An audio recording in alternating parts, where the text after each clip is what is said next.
Walsh, chairman of the Mass Democratic Party. And John, we were just talking about the interim appointment that the governor will have to decide on. Your partner in crime on two Deval Patrick campaigns, Doug Rubin, the Democratic political consultant, caused a stir recently with a tweet and then the subsequent blog posting where he wrote that he felt it was wrong. He didn't think that Barney Frank was necessarily the best option, with all due respect to him, that it was wrong to just look at elected officials, the usual suspects, that the party really needs to promote new blood. Do you agree with Rubin?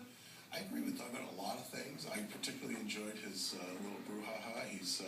I noticed that Social Sphere did a ranking of mass political tweeters, and Rubin's ahead of me by about 10 points. This explains why he gets people's blood going and he gets the conversation going. Do you think that's shocking? You finished ahead of me. That was really disturbing. It's a rigged game. Go ahead.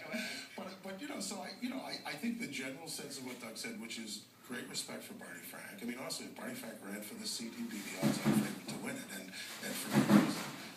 But I think Doug's point is good, that the governor should consider. I don't think he said who he should appoint, but he should consider a broad range. And yeah, I agree with that. I mean, when you look at Deval Patrick and Elizabeth Warren, two people who've never run for political office or from out of state, and they've had great success. And it talks about the talent in our party, both and the outside and the inside. I just appointed almost 4 dozen people to our platform drafting committee. People can look those up. Those are future candidates on that list. One last thing.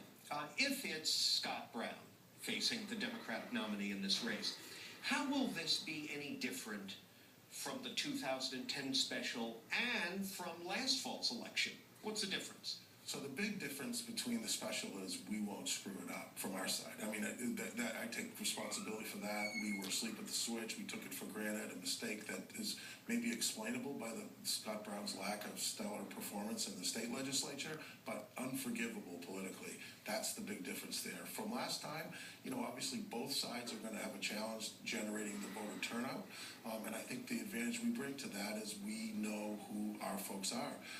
Communities of color turned out in 12, 8% over 08.